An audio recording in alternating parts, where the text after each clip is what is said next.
Welcome back to section 5 of chapter 4. In this section, we're going to be looking at matrix inverses and another way of solving systems. So matrix inverses it's kind of like dividing by matrices, but we don't divide, we multiply by the inverse. So this will get us that last operation, allowing us to solve a matrix equation. Our learning targets for today: I can determine whether a matrix has an inverse, because not all of them do.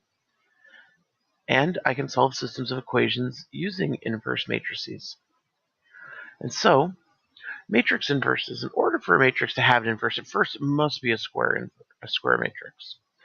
And our notation for this, the inverse of matrix A is matrix A to the -1.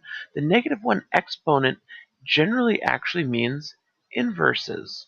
We already know that a number to the -1 is going to be 1 over the number. That's the multiplicative inverse of that number. In chapter 7, we will look at inverses of functions, and that'll be f to -1 of x. And so the -1 exponent is a typical inverse notation. And so what does an inverse do?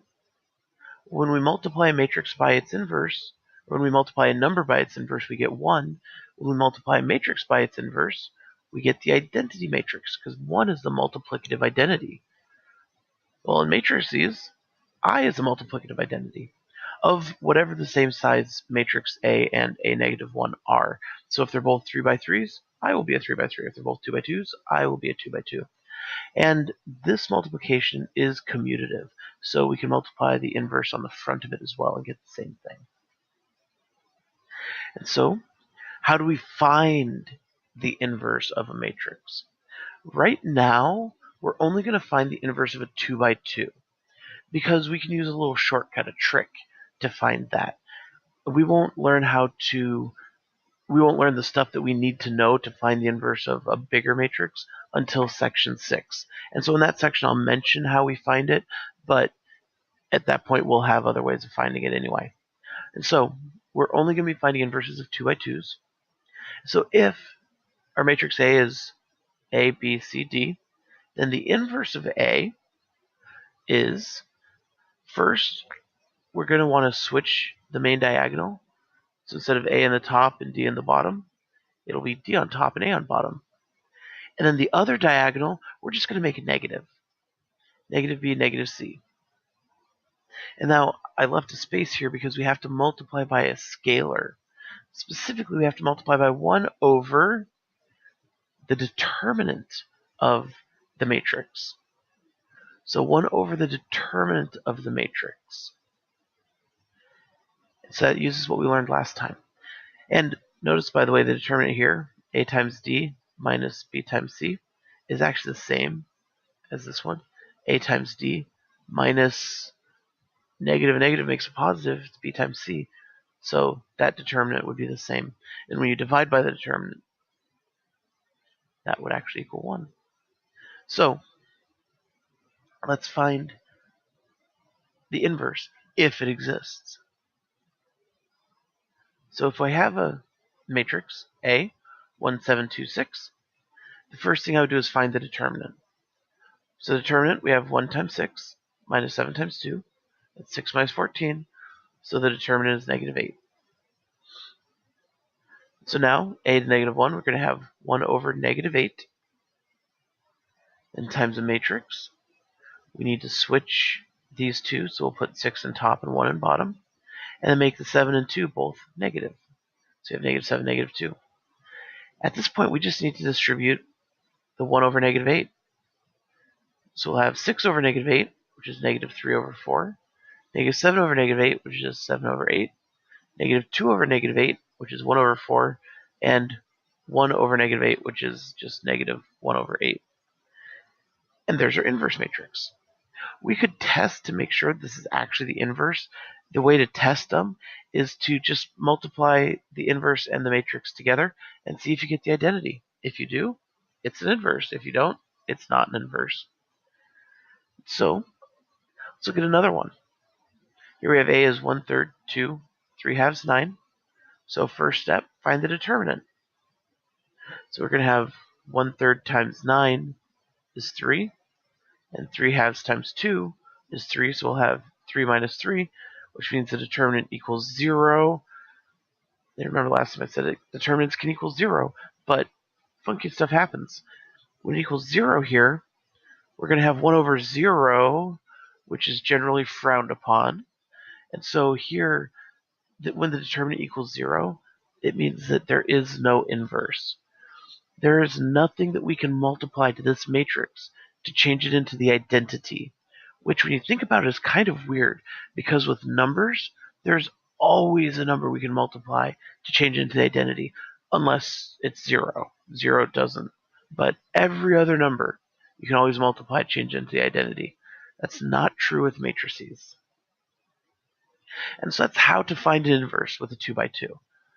Next, we're going to look at how to solve systems with matrix inverses. And I like solving systems like this because it's how we solve equations. Mathematically, it's exactly what we do. And so, we're going to start out by making a matrix equation. The matrix equation is just going to look like A times X equals B, where A, X, and B are all matrices. I'll show you how to find those in a second. It's really easy to find those. A is called the coefficient matrix. X is called the variable matrix, and B is called the constant matrix. Then when we have this matrix equation, A times X equals B, we want to multiply both sides by the inverse of A. Because the inverse of A times A equals the identity, which in matrix language is basically 1, because the identity times X is just X. So this gives us X equals the inverse of A times B. Notice how I multiplied it to the front both times, because remember, multiplication is not commutative in general. So we get X equals the inverse of A times B. Now this is exactly what we do when we solve equations. If we have 2x equals 4, we divide by 2. Well, we don't divide by 2, we multiply by the multiplicative inverse of 2, which is 1/2. Shorthand looks like we're dividing by 2. And we do it to both sides the equal sign. So we've had a lot of practice doing this, now we're just doing it with matrices. And so, what does this actually look like? If we have a system of equations, 3x minus y equals 5, and y equals 2x minus 4, the very first thing we need to do is we need to put it in standard form, because when we put it into a matrix, the placement is the only thing telling us what each thing was.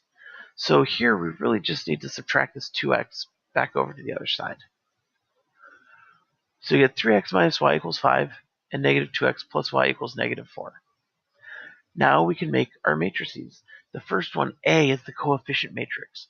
We're just going to look at the numbers right here, just like what we were doing with Kramer's rule. We'll have 3, negative 1, negative 2, 1. So we just take the coefficients. The second one is the variable matrix. Our variables are x and y. So x and y. Notice this is a 2 by 1. If we multiplied these two matrices together, we'd have 3 times x minus 1 times y, which would be 3x minus y, and negative 2x plus y, which we'd get right back to the same equation. And then it equals the constant matrix, which is just the side of the equal sign. And so now, we just need to multiply both sides by the inverse of this matrix. So we need to find the inverse. First step, I'd find the determinant. So remember, the straight up and down bars, the absolute value bars, is actually a determinant. This will be 3 times 1 minus negative 2 times negative 1. So 3 minus 2, which means the determinant is 1. The determinant being 1 is nice because it means we're multiplying by 1 over 1, which is just 1, which means we don't actually have to distribute through and end up with fractions. So now we can find the inverse. We're going to switch these two and make these two both negative. They are negative, so they'll make them positive. So we get 1 over 1, which is just 1. The 1 and 3 switched. These guys became positive. And so we just need to multiply by this matrix, 1, 1, 2, 3. So we'll have 1, 1, 2, 3 times this one, and 1, 1, 2, 3 times this one. So this should multiply to give us the identity. We're going to multiply it out so that we can see that that is in fact the case. We have 1 times 3 is 3, and 1 times negative 2 is negative 2. 3 plus negative 2 is 1. 1 times negative 1 plus 1 times 1. 2 times 3 is 6, plus 3 times negative 2 is negative 6. And then 2 times negative 1 is negative 2, plus 3 times 1 is negative 2 plus 3. And then the xy can come down.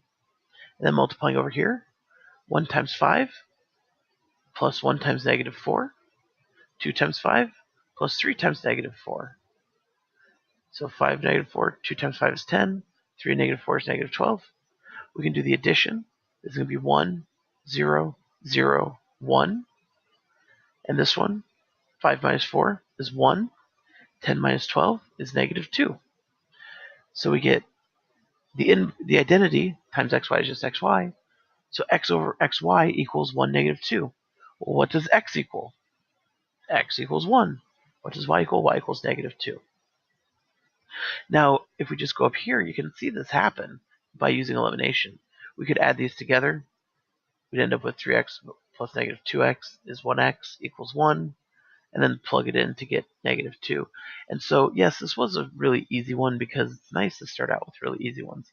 They aren't necessarily going to be easy, but it's important to be able to do this. Even if you're not solving equations, there's an application that we can use this with that you cannot do without these. So this is an important skill, and let's take a look at that application. Cryptography. What is cryptography? Cryptography is encoding stuff and decoding stuff. Cryptography is on the cutting edge of mathematics. It is constantly improving, and there's a lot of money to be made in both encoding and decoding. Every time you have to put in a username and password, something is getting decoded and encoded. Your email, text messages, NSA secrets, all the stuff the Russians keep trying to steal from us.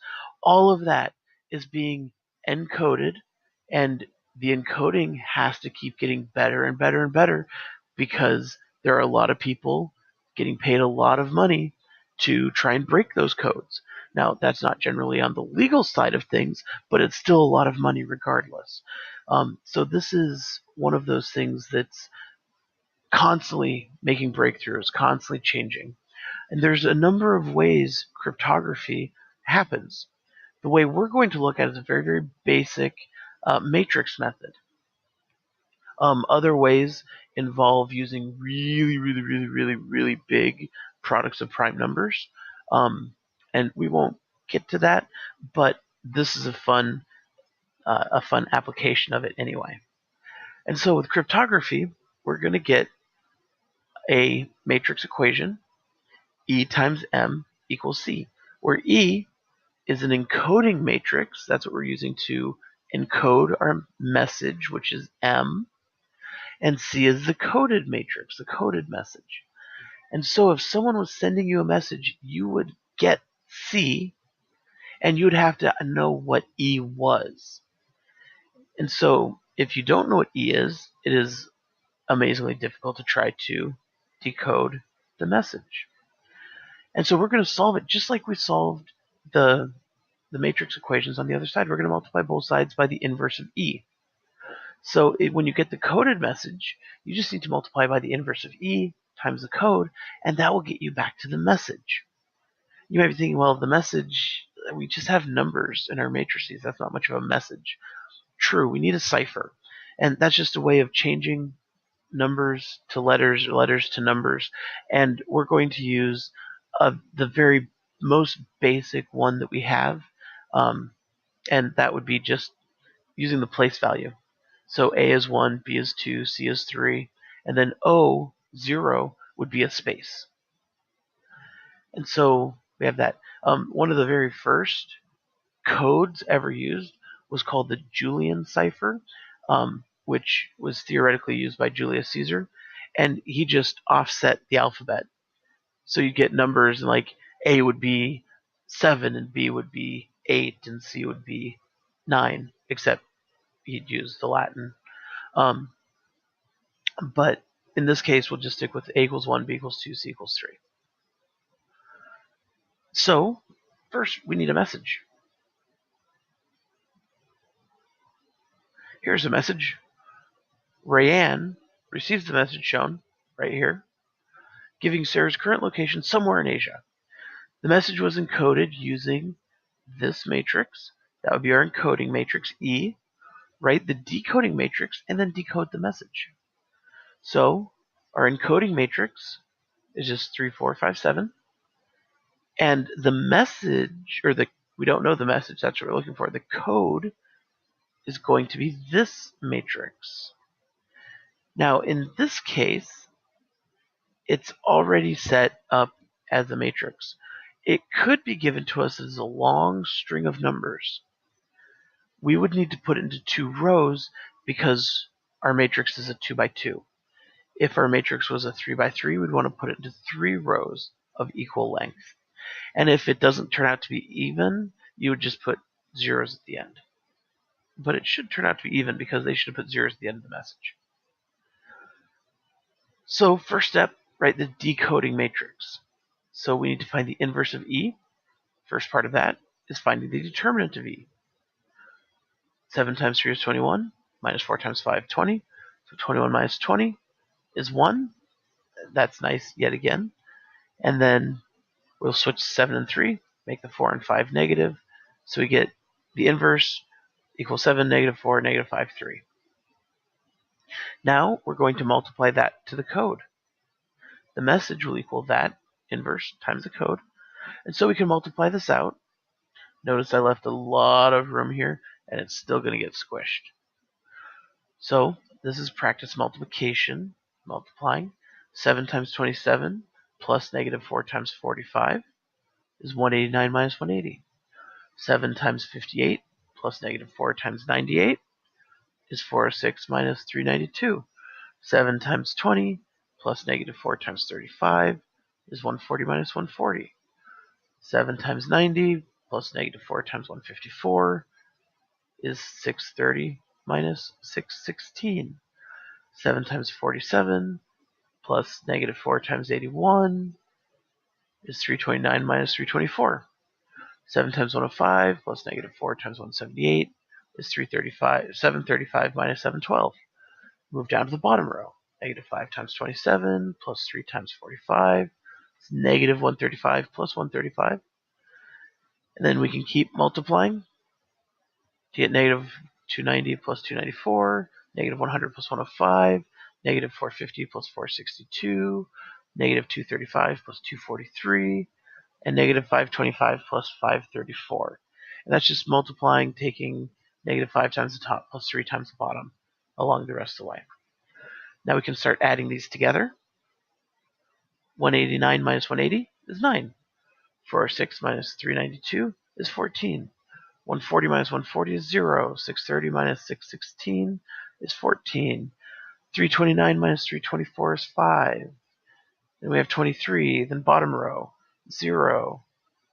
Negative 290 plus 294 is 4. 5. 12. 8. And 9. So now we have our numbers. Now we can change it back to the alphabet. So 9, A, B, C, D, E, F, G, H, I, J, K, L, M, N. O is a space. 14, hey, it's the same 14 as here, that's still N. 5 is E. 23 is W. Space, the 4th letter is D. 5th letter is E. 12th letter is L. 8th letter H. And the 9th letter is still I. So, where is Rayanne? Rayanne is currently in New Delhi. And so, this would be an application of these matrix inverses that there's no way of getting around the matrix inverses in this case. Yes, solving a system, you could have just solved using elimination or substitution. But here, you can't do that. You have to use a matrix. You have to multiply. And being that I think that this is a super important topic, there is high likelihood that, yes, you will need to do this on the test. So definitely make sure that you do this. Yes, the multiplication is a little bit long here. We'll fix that in another day or so, but that's what we're doing. And so I'll see you next time. Until then, happy mathing.